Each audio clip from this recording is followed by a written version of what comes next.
السلام علیکم ورحمۃ اللہ وبرکاتہ۔ سامعین کرام، آج 29 شوال المکرم ہے اور 11 جون ہے۔ آج ہم وعدے کے مطابق بیت المقدس کے تعلق سے مولانا جاوید ندوی کا ویڈیو بیان پیش کر رہے ہیں۔ بیان کے شروع میں اور اخیر میں حافظ عمر فاروق کاندھلوی کا منظوم کلام پیش کر رہے ہیں۔ یہ بیان انشاءاللہ العزیز ہر ہفتے پیام جمعہ کے نام سے جاری رہے گا۔ اے خاک فلسطین، اے خاک فلسطین، لکھا ہے شجاعت کے قلم سے تیرا آئین۔ اے خاک فلسطین، اے خاک فلسطین، جانبازی و جرأت کا سبق ہے تیری تلقین۔ اے خاک فلسطین، اے خاک فلسطین۔ ناظرین کرام، السلام علیکم ورحمۃ اللہ وبرکاتہ۔ آج ہم آپ کے سامنے بیت المقدس سے متعلق چند معروضات رکھنا چاہیں گے۔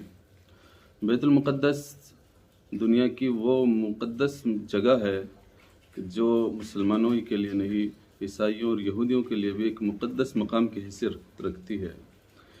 مسلمانوں کا یہ قبلہ اول ہے، چونکہ بعثت کے بعد، آپ صلی اللہ علیہ وسلم کی بعثت کے بعد 16 مہینے تک تمام مسلمان بیت المقدس یعنی مسجد اقصیٰ کی طرف منہ کر کے نماز پڑھتے رہے۔ پھر آپ صلی اللہ علیہ وسلم کا حکم ہوا اور قبلہ اول کو بدل کر کے مسجد حرام کعبۃ اللہ کی طرف رخ کر کے نماز پڑھنے کا حکم ہوا۔ اس لیے تمام مسلمان، تمام عالم اسلام میں بسنے والے مسلمان اب کعبۃ اللہ شریف کی طرف رخ کر کے نماز پڑھتے ہیں، لیکن قبلہ اول مسلمانوں کے لیے یہی مسجد اقصیٰ ہے۔ مسجد اقصیٰ سے متعلق بہت سارے انبیاء کی تاریخ لکھی ہوئی ہے۔ حضرت زکریا علیہ السلام، موسیٰ، عیسیٰ، یحییٰ علیہ السلام، عیسیٰ علیہ السلام کی تاریخ اس جگہ سے وابستہ ہے۔ اس کے علاوہ بہت سارے انبیاء کرام اس جگہ سے متعلق رہے ہیں۔ آپ صلی اللہ علیہ وسلم کا ارشاد ہے کہ 3 مسجدیں تاریخ میں ایسی ہیں جن کے لیے شرعی سفر کیا جا سکتا ہے، جس میں مسجد نبوی، مسجد حرام اور مسجد بیت المقدس، مسجد اقصیٰ۔ یہ ایک تاریخی جگہ ہے۔ معراج کے وقت جب اللہ کے نبی صلی اللہ علیہ وسلم کو عالم بالا میں بلایا گیا تو یہیں پر اسی جگہ سے آپ صلی اللہ علیہ وسلم کو بلایا گیا، آپ نے یہیں سے عالم بالا میں سفر کیا۔ یہ ایک تاریخی جگہ ہے۔ عہد اسلام سے پہلے کئی بار اس شہر کو تخت و تاراج کیا گیا، جنگیں ہوئی، اس شہر کو طرح طرح کے ظلم و ستم کا سامنا کرنا پڑا، جنگیں ہوئیں اور کئی بار اس کو نیست و نابود کیا۔ تاریخ میں لکھا ہے کہ بابل کے بادشاہ بخت نصر نے اس کو فتح کیا، اور ایک تاریخ میں لکھا ہے کہ 1 لاکھ یہودیوں کو یہاں سے گرفتار کر کے بابل لے جایا گیا۔ اسلام دنیا میں آنے کے بعد حضرت عمر رضی اللہ تعالیٰ عنہ کے دور میں اس شہر کو فتح کیا گیا۔ عمرو بن العاص اور عبیدہ بن جراح رضی اللہ تعالیٰ عنہما کی رہنمائی میں اس شہر کو فتح کیا گیا۔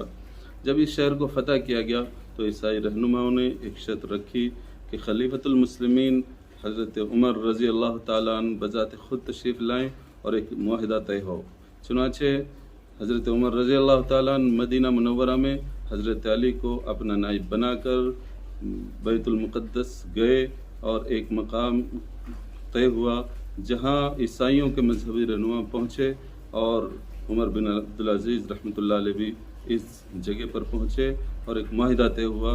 اور اس طرح سے معاہدہ طے ہوا کہ پھر اس دن کے بعد سے یہاں اسلام کا پرچم لہرانے لگا، اور یہ بیت المقدس جو ایک تاریخی جگہ ہے یہ پھر سے اسلام اور مسلمانوں کے قبضے میں آئی، اور یہاں اللہ اور اس کے رسول صلی اللہ علیہ وسلم کا نام لینا شروع کیا گیا۔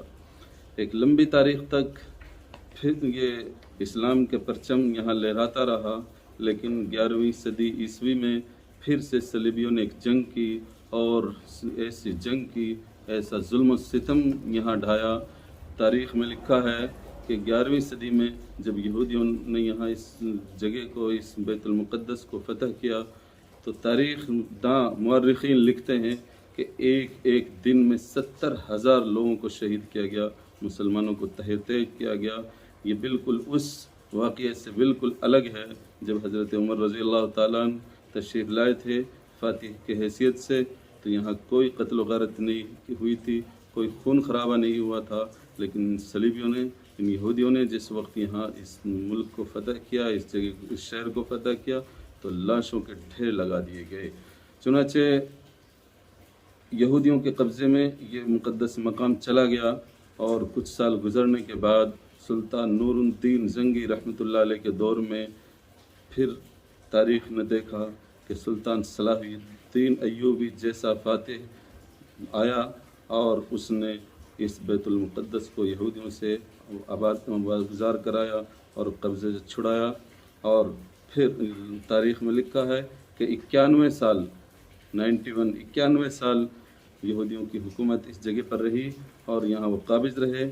سلطان صلاح الدین ایوبی رحمۃ اللہ علیہ نے جب اس ملک کو، اس شہر کو فتح کیا، اس کے بعد سے پھر یہودیوں نے دوسری چالیں چلنا شروع کی، اور پھر ایک وقت آیا کہ خلافت عثمانیہ جس کے تحت میں یہ شہر، یہ علاقہ آیا کرتا تھا، اس شہر کو انہوں نے پوری پلاننگ اور پوری سازش کے تحت اس کو، خلافت عثمانیہ کو ختم کیا، اور اس کا سقوط ہوا، اور مختلف ملکوں میں، چھوٹے چھوٹے ملکوں میں خلافت عثمانیہ کو تقسیم کر دیا گیا، اور جس کے نتیجے میں یہاں پر یہ اسلام کا پرچم جو لہرا رہا تھا، بڑی شان و شوکت کے ساتھ اس کو ایک آنچ آئی۔ اور پھر تاریخ میں لکھا ہے کہ تاریخ اس بات کی گواہ ہے کہ یہ مسلمان یہاں امن اور شانتی کے ساتھ اللہ کی عبادت، وحدانیت کے ساتھ یہاں رہتے رہے۔ لیکن پھر ایک وقت وہ بھی آیا کہ 1948 میں یہودیوں نے یہاں عالم اسلام کے بیچوں بیچ ایک ملک بسایا گیا جس کا نام اسرائیل رکھا۔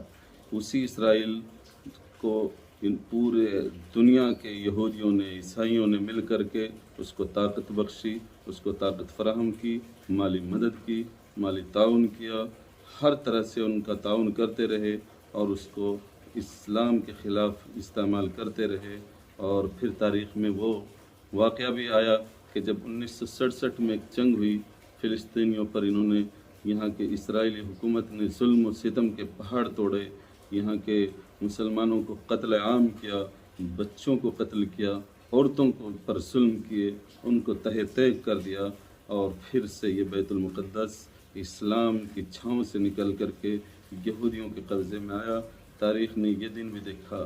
آج ہم 2021 میں جب جی رہے ہیں اور اپنی سانسیں لے رہے ہیں، تو یہ بیت المقدس جو ہزاروں سال سے اسلام کے پرچم کے نیچے تھا، ہزاروں سال سے جہاں اللہ اور اللہ کے رسول کا نام لیا جاتا تھا، یہ بیت المقدس، یہ مسجد اقصیٰ پھر سے انہی کے قبضے میں ہے، اور وہاں فلسطینیوں پر آج بھی جس طرح سے ظلم و ستم کا ننگا ناچ ناچا گیا ہے، جس طرح سے وہاں عورتوں پر، بچوں پر ظلم ہو رہے ہیں، یہ بھی ہم اپنی آنکھوں کے سامنے دیکھ رہے ہیں۔ تو تمام عالم اسلام میں بسنے والے سبھی لوگ اس کے لیے دعا بھی کریں، اور اس کے گزار کے لیے، اس کی بازیابی کے لیے تمام دنیا میں بسنے والے مسلمانوں کا مذہبی فریضہ ہے کہ ہم قبلہ اول کو واپس لیں، اور پھر سے اسلام اور مسلمانوں کے زیر سایہ یہ بیت المقدس آئے۔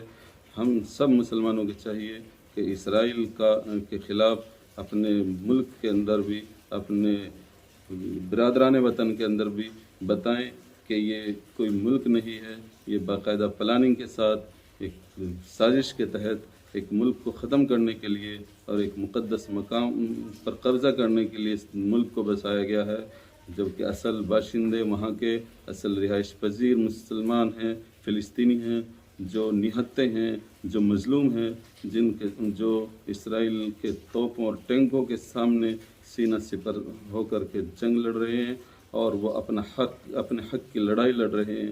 اور ہمارا یہ ملک ہندوستان، یہاں کے ہمیشہ سے تعلق فلسطین واسیوں سے رہے ہیں، چونکہ وہ مظلوم ہیں، اصل مستحق وہی ہیں، انہی کا ساتھ دیا جائے۔ تمام دنیا میں بسنے والے لوگ اس کے لیے دعا کریں۔ السلام علیکم ورحمۃ اللہ وبرکاتہ۔ اے خاک فلسطین، اے خاک فلسطین، لکھا ہے شجاعت کے قلم سے تیرا آئین۔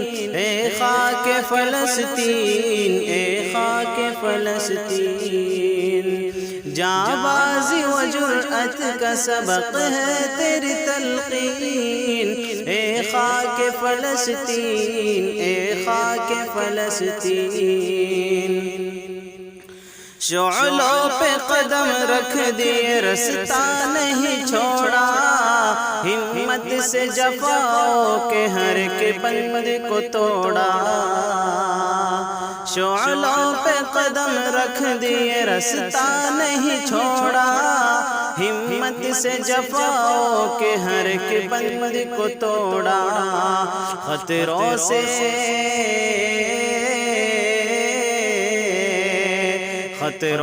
نڈر تیری فضاؤں کے ہے شاہین۔ اے خاک فلسطین، اے خاک فلسطین، مٹی تیری ہم سب کی محبت کا فلک ہے، تجھ میں شہ کونین کے قدموں کی مہک ہے۔ مٹی تیری ہم سب کی محبت کا فلک ہے، تجھ میں شہ کونین کے قدموں کی مہک ہے۔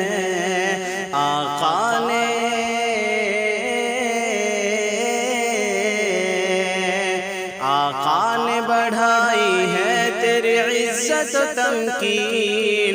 اے خاک فلسطین، اے خاک فلسطین،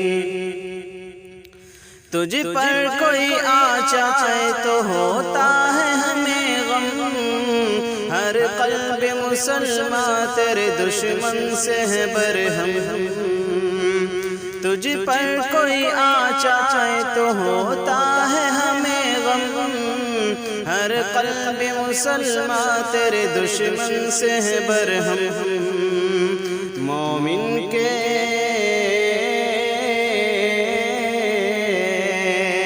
مومن کے لیے تیری خوشی باعث تسکین۔ اے خاک فلسطین، اے خاک فلسطین، ہے موت سے بے خوف تیری گود کے پالے، پیچھے نہیں ہٹتے ہیں کبھی تیرے جیالے۔ ہے موت سے بے خوف تیری گود کے پالے، پیچھے نہیں ہٹتے ہیں کبھی تیرے جیالے۔ رستا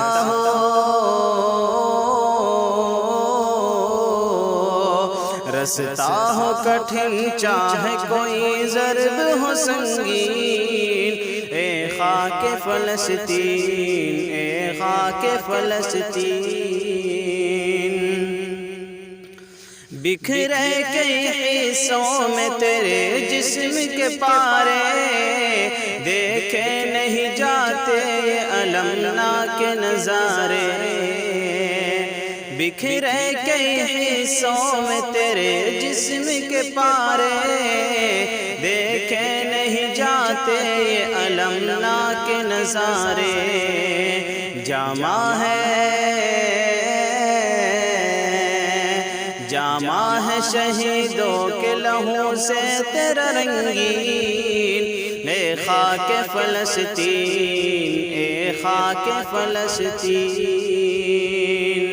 لکھا ہے شجاعت کے قلم سے تیرا آئین۔ اے خاک فلسطین، اے خاک فلسطین،